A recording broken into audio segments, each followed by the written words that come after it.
Okay, now a small bit of that discussion I am continuing. First, F1 is mu naught I1 I2 into delta L1 by twice pi d. F2 is equal to mu naught I1 I2 by twice pi d into delta L2. Already we have written, I have written it at one place.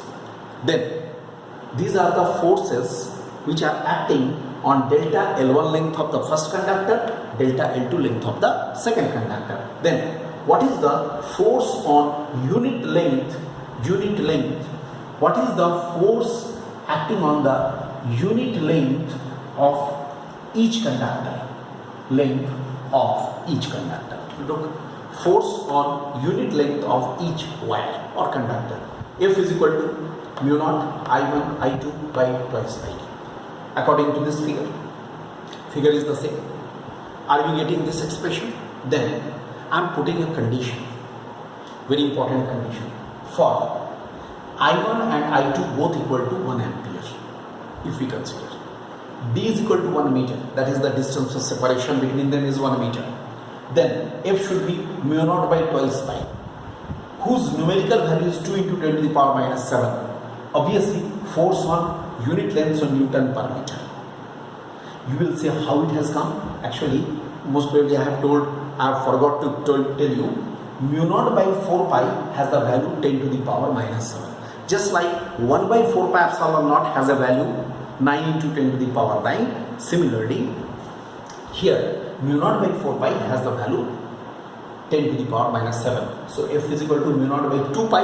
How much? 2 into 10 to the power minus 7. Okay, but you will say, what is the use of this? You can ask definitely what is the use of this? Its use is how to define 1 ampere current. Very important. This is basically the definition of 1 ampere current. So let us now discuss. Let us now define 1 ampere current. You can write 1 ampere current. Hence, 1 ampere current, is that current which when flows, hence you can write, hence 1 ampere current is that current which when flows through long straight parallel conductors of negligible cross section, through two long straight parallel conductors of negligible cross section placed in vacuum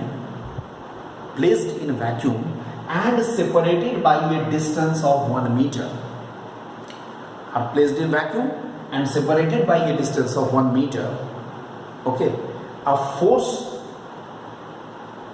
per unit length between them is of 2 into 10 to the power minus 7 Newton per meter. A force between them is 2 into 10 to the power minus 7 Newton per meter. I have said only the force acting between them. It may be an attractive force, may be a repulsive force. It depends whether these are the like currents or unlike currents. So this is the definition of 1 ampere. It's a very important question. How to define 1 ampere of current. So this is all about our previous discussion. Alright. Now we move to our next discussion. Our next discussion is the torque on a current loop. Torque. You know, torque means there should be a rotational motion. There should be the forces which will be responsible for the turning effect. Then only the torque will generate or torque will be produced. Now we are going to discuss the torque on a current loop. I will discuss this under the 3 heads, under the 3 cases.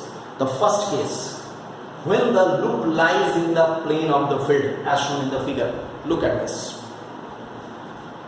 I am considering here, look in this case, how the loop is placed.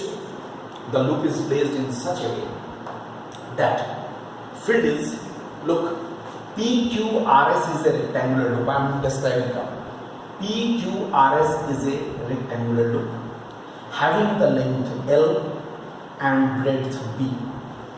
Agreed? Magnetic field, uniform magnetic field B vector is acting in such a way that the direction of the magnetic field is parallel to its breadth and perpendicular to its length. Parallel to its breadth and perpendicular to the lengths. Alright. Once again, I remind you about that formula, F is equal to ILB sine theta. Alright.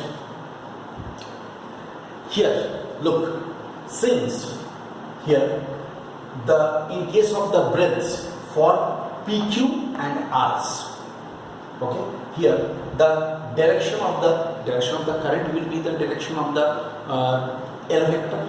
So here L vector is parallel to the field, here L vector is anti-parallel to the field. So forces on PQ and Rs will be 0. Understood why it is 0? Because we are applying the force this ILB sin theta. In one case theta is 0 degree, in another case it is 90 degree. You have to write there the comment, because in one case the current is parallel to the field, in another case the current is anti-parallel to the field. So force on these will be 0. What about the force on SP and QR? Forces on SP and QR will be definitely ILB, because in both the cases it is perpendicular to the length. Look, field is perpendicular. Directions are different, but field, magnitude, I am talking about the magnitude. So ILB. Okay, it will be ILB. So now you know force is a vector quantity until and unless you go for its direction. Apart from the magnitude, in addition to the magnitude, you have to go for its direction also, then it will be completed. Okay, so let us now see its direction. Here again Fleming's left hand rule. According to Fleming's left hand rule, force on SP, look, the current is flowing downward, field is like this, the force will be outward, perpendicularly outward,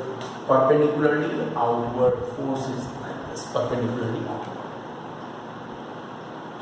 And just like that, here you see, is it perpendicularly inward? Because here this is, look, here on the side QR, how the force will be? Field is towards right, current is upward, force is inside. That means force will be like this. So according to Fleming's left hand rule, the force on SP and QR are perpendicular to the plane of this field and anti-parallel. Forces are anti-parallel, equal and anti-parallel. They will form a torque. What is the torque? Torque will be force into the perpendicular distance between forces.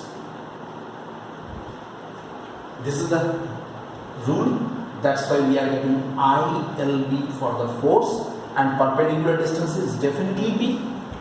ILB is the value of each force. ILB into B is the perpendicular distance between them. Or we can say I into B into LB together. So tau should be equal to I into B into S. What is S? S is equal to LB is the area of loop. S is equal to LB is the area of the loop. Mind this expression we are getting. When the loop will be lying in the plane of the field, in that case, how much torque it will experience? It will experience the torque. Tau is equal to I into B into S. I is the current, B is the magnetic field, magnitude of the magnetic field, and S is the area of the current loop. Alright, this is the first case. I hope you have understood it properly. Okay.